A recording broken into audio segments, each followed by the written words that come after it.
Hello, ang pangalan ko ay Efraim. At ako naman si Adrian. At kami ay gagawa ng homemade snowball. Ano, gawin natin? Sige. Okay. Kumalang ako ng cryogen kasi yun ang gagawin ko. Saglit lang ha. Ito, ang kailangan lang ay lumang ref.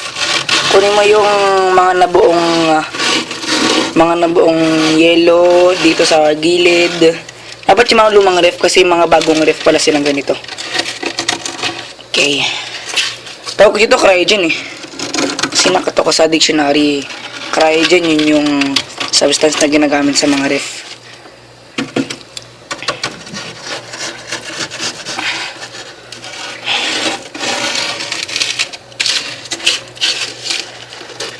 Okay. Kunin ko na to. Ayun na siya. At ako ay nagbalik na at nakakuha ko ng cryogen pero mapakaunti lang. Nurumahin ko ng pabilog. Okay. Okay, wait lang. Hawakan mo lamig. Wait lang, baka matunaw. Wait lang. Saglit lang ha. Test natin ang aking snowball. Liquid cryogen. Okay, saglit lang ha. Kukuha ka pa? Tara na. Tara, hawakan mo kayong dalawang kamay. So, maubos na yung, okay. Kaya natin ito pwede subukan. Dito. Okay. Do you wanna build a snowman? Okay. Kaya, diyan ka nang tingin, diyan lang. Okay. In 5. Diyan dito lang. 4, 3, 2, 1, go. Gumana! Gumana ang aking snowball. At ito, meron pang mga natira. Meron pa mga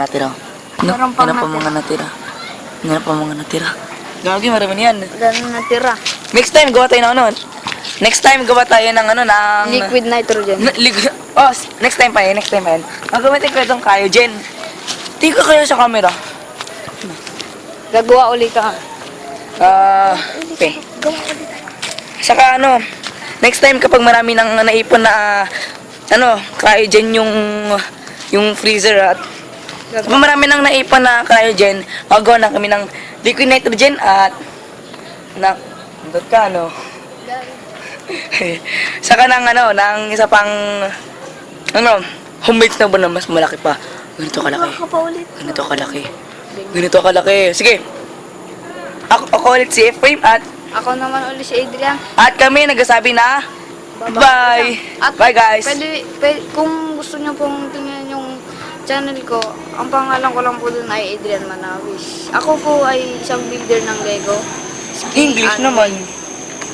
Kaso yun po English. Ay! Hindi naman po ito po Tagalog, yun po isang English. Sige. Siya nga pala. Bye guys. Bye-bye po. Bye. Bye. Ah.